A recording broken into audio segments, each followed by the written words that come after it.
আসসালামু আলাইকুম। সমুদ্রে জলদস্যু নিয়ে আপনাদের যত প্রশ্ন, আজকের এই ভিডিওতে ইনশাল্লাহ সেই সবগুলো প্রশ্নের উত্তর আপনারা পেয়ে যাবেন। একটু ধৈর্য ধরে দেখবেন শুরু থেকে শেষ পর্যন্ত। বাই দ্য ওয়ে, আমাকে যারা দেখছেন যদি ভালো লাগে কাইন্ডলি আমার পেজটা একটু ফলো করবেন।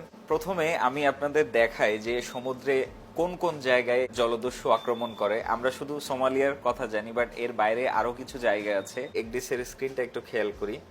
এটা হচ্ছে আফ্রিকা, এইটাকে বলে যে হর্ন অফ আফ্রিকা। তারপরে গালফ অফ এডেন, এই gulf of Aden, Somalian coast, Indian ocean, Arabian sea, এই সমস্ত এরিয়াগুলোতে সোমালিয়ান জলদস্যুরা আক্রমণ করে।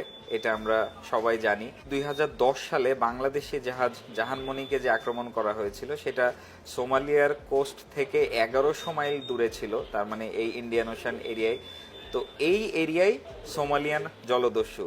এইটা ছাড়া মালাক্কা স্টেট এবং সিঙ্গাপুর এরিয়ায় ইন্দোনেশিয়ান এবং মালয়েশিয়ান জলদস্যু অ্যাটাক করে। ইভেন সাউথ চায়না সিতেও ইন্দোনেশিয়ান আসলে বেশি এই এরিয়াতে। এছাড়াও আফ্রিকার পশ্চিমের দিকে গালফ অফ গিনি আছে, তারপরে নাইজেরিয়া, ঘানা, এই সমস্ত এরিয়ায় নাইজেরিয়ান জলদস্যু আক্রমণ করে। এছাড়াও সাউথ আমেরিকার দিকেও কিছু আছে, এমনকি আমাদের বাংলাদেশ, ইন্ডিয়াতেও জলদস্যু আক্রমণ করে। বাণিজ্যিক জাহাজ যখন এইরকম ঝুঁকিপূর্ণ এরিয়াতে যায় তখন আসলে কি কি ধরনের ব্যবস্থা নেওয়া হয়? সব থেকে ইম্পর্টেন্ট হচ্ছে আর্মড সিকিউরিটি গার্ড। অর্থাৎ এইরকম এরিয়াতে যাওয়ার আগে জাহাজে সিকিউরিটি গার্ড নেওয়া হয়। বেসরকারি কিছু সংস্থা আছে যারা এই সমস্ত সিকিউরিটি গার্ড প্রোভাইড করেন। ওনারা অস্ত্রশস্ত্র নিয়ে জাহাজে আসেন এবং এরিয়াটা আমাদেরকে পার করে দিয়ে যান। ফর এক্সাম্পল, একটা জাহাজ সিঙ্গাপুর থেকে যদি গালফ অফ এডেন হয়ে মধ্যপ্রাচ্যের দিকে বা সুয়েজ ক্যানেলের ওইদিকে যায়, তাহলে যেটা হয় যে সচরাচর শ্রীলঙ্কা থেকে এই সিকিউরিটি আর্ম গার্ড আসেন এবং তারা এই ইন্ডিয়ান ওশান, তারপরে গালফ অফ এডেন, এটা ক্রস করে দিয়ে নেমে যায়। তো এইটা আসলে রুট হিসেবে সুইটেবল জায়গা থেকে এই সিকিউরিটি গার্ডগুলো আসেন এবং তারা এসে এরিয়াটা সেটা পার করে দিয়ে যান। সিকিউরিটি গার্ডের বাইরে জাহাজের ভেতরে আর কি কি ব্যবস্থা নেওয়া হয় সেটা একটু বলি। যেমন রেজারওয়্যার, এটা খুবই ইম্পর্টেন্ট। পুরো জাহাজে চারিদিকে রেজারওয়্যার লাগানো হয়, এটা অত্যন্ত শার্প। আবার অনেক জাহাজে এরকম হয় যে এই রেজারওয়্যারের সাথে ইলেকট্রিক্যাল কানেকশন দেওয়া হয়। তারপরে হাই স্পিড ওয়াটার জেট থাকে।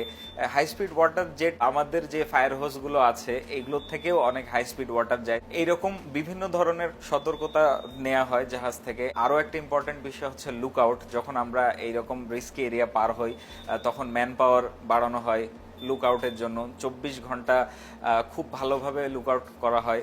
জলদস্যুরা মূলত ছোট বোট নিয়ে আক্রমণ করে, যেগুলো স্পিড অনেক বেশি থাকে, জাহাজের থেকে বেশি স্পিড থাকে।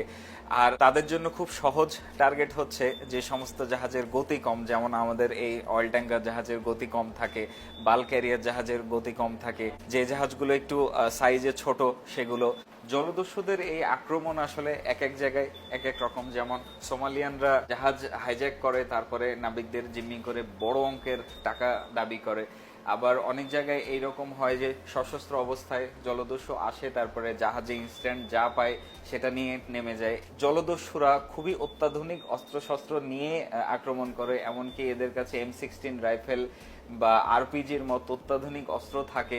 আরেকটা বিষয় সেটা হচ্ছে যে জাহাজে আমাদের কাছে কোনো ধরনের আগ্নেয়াস্ত্র থাকে না, কারণ আমাদের সেই প্রশিক্ষণ নাই। জলদস্যুদের আক্রমণ যদি হয়ে যায় বা আমরা যদি দেখতে পাই যে কোনো বোট আমাদের কাছে আসতেছে বা জলদস্যু আমাদের জাহাজে ওঠার চেষ্টা করতেছে, সেক্ষেত্রে যেটা হয় যে আমাদের কিছু অ্যাকশন আছে, যেমন ম্যানুভারিং এর কিছু টেকনিক আছে। সেক্ষেত্রে জাহাজ কোনোভাবে স্টপ করা যাবে না, বরং আরো স্পিড বাড়াতে হবে ম্যাক্সিমাম স্পিডে। এবং যদি আমরা জিগজ্যাগ ম্যানুভারিং করি বা একবার ডানে একবার বামে যাই, এভাবে যদি যাই, তাহলে যেটা হবে যে পাশে যে ঢেউটা যাবে সেটা বড় হবে, বড় ঢেউ যাবে। তো ওরা যেহেতু ছোট বোট নিয়ে আসে, সো ওদের জন্য কঠিন হবে জাহাজে ওঠা। তো এই ধরনের কিছু টেকনিক আছে।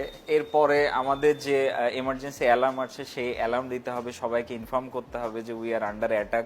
এরপরে আমাদের যে ভিএইচএফ আছে এখানে অ্যানাউন্স করতে হবে মেডে মেডে মেডে। এটা আপনারা সবাই জানেন যে বিপদে পড়লে ডিস্ট্রেস সিগন্যাল মেডে। জলদস্যু যদি আক্রমণ করে সেই সময় আমরা জাহাজ থেকে যদি ডিস্ট্রেস পাঠাই, তো ডিস্ট্রেস পাঠানোর একটা ব্যাপার হচ্ছে, একটা হচ্ছে ডেজিগনেটেড ডিস্ট্রেস আর একটা হচ্ছে আনডেজিগনেটেড ডিস্ট্রেস। যেমন এটা ভিএইচএফ, এই যে এখানে একটা ডিস্ট্রেস বাটন আছে, আমি যদি এই ডিস্ট্রেস বাটনটা সিম্পলি চাপ দিই, তাহলে যেটা হবে যে এই ভিএইচএফ এরিয়ার মধ্যে সবাই একটা মেসেজ পাবে যে আমি কিছু একটা ডিস্ট্রেসের মধ্যে আছি, কিন্তু তারা আসলে জানবে না যে আমার ডিস্ট্রেসটা কি।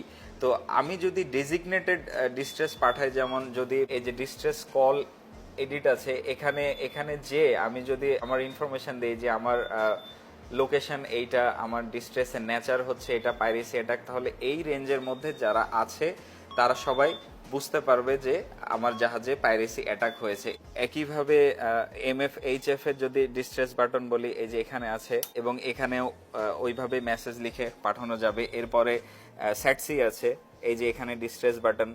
আরও একটা সিস্টেম আছে, সেটা হচ্ছে এসএসএএস বা শিপ সিকিউরিটি অ্যালার্ট সিস্টেম। আমরা সিম্পলি ওই বাটনটা চাপ দিলেই আমাদের যে অফিস, সেই অফিসে খবরটা পৌঁছে যাবে যে আমরা ডিস্ট্রেসের মধ্যে আছি। আরেকটা বিষয় বলি, সেটা হচ্ছে যে সিটাডেল, জাহাজে একটা সিকিউর জায়গা রাখা হয় যেখানে নাবিকরা নিরাপদে আশ্রয় নিতে পারে, সেটা হচ্ছে সিটাডেল, যেটা খুব স্ট্রংলি লক করা থাকে, যেখানে ভেন্টিলেশন থাকবে এবং যেখান থেকে মানে বাইরের সাথে যোগাযোগের ব্যবস্থা থাকবে, তার সাথে সেখানে খাবার, পানি, তারপরে পিলো, ব্ল্যাঙ্কেট, কিছু টুলস, তারপরে ফার্স্ট এড কিট, প্রয়োজনীয় এই সমস্ত কিছু জিনিসপত্র থাকবে, যেন ওখানে লক অবস্থায় অল্প কিছু সময় হলেও থাকা যায়, যতক্ষণ পর্যন্ত না আমাদের হেল্প আসে। তো ওভারঅল মোটামুটি এইভাবে জলদস্যুদের আক্রমণ প্রতিরোধ করা হয় বাণিজ্যিক জাহাজের ক্ষেত্রে। আসলে আমরা অন্যের উপরে ডিপেন্ডেন্ট, এছাড়া আমাদের যতটুকু ব্যবস্থা নেওয়া সম্ভব আমরা নিয়ে থাকি, এর বেশি আমাদের আর পক্ষে আর নেওয়া সম্ভব না।